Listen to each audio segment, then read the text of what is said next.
I'm going to ask you all to take a deep breath. We're going to go on a little journey today. And it's a good one. It's an important one. It's one that we need to go on together, but it might be a little hard.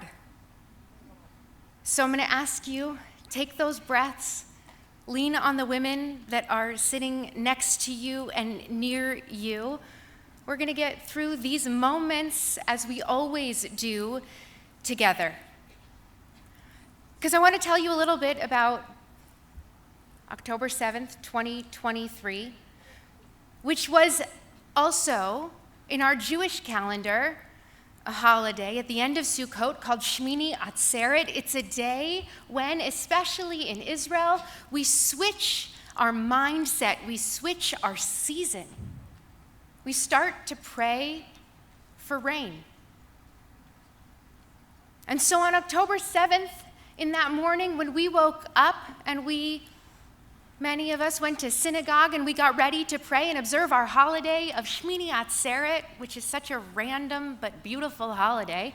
And we got up and we got ready to pray for rain. And the poet Alden Salavi said, "We prayed for rain and we got tears.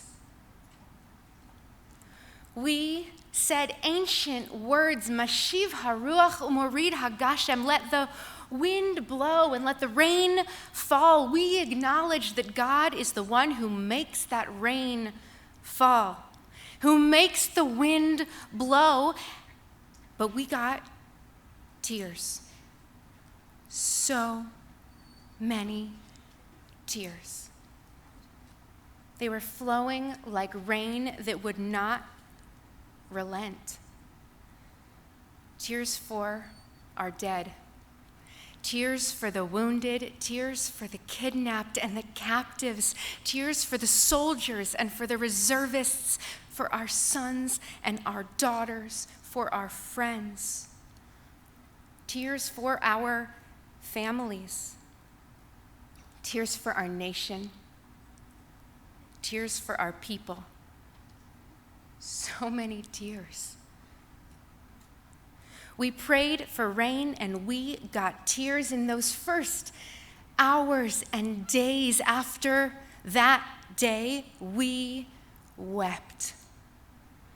And with every news story that we heard about those who were violated and missing and lost, we shed uncounted tears. And this morning we're going to hear some of those stories.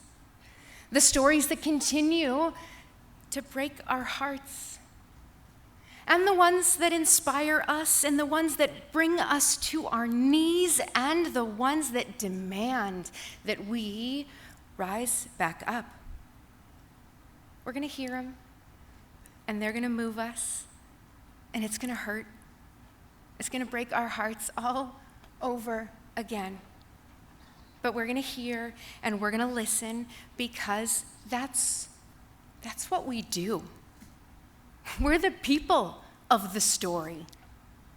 The Jewish people, Jewish women, the women in this room, we are the people of the story. And so we live them and we write them, we tell them, we weep them out from one to another. And it matters.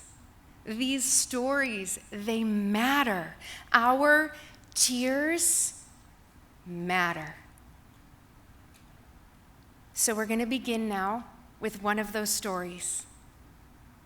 In the aftermath of the attacks on October 7th, 2023, the Israeli international artist Gilad Segev initiated Project Heroes to honor the bravery and resilience of the heroes of that day.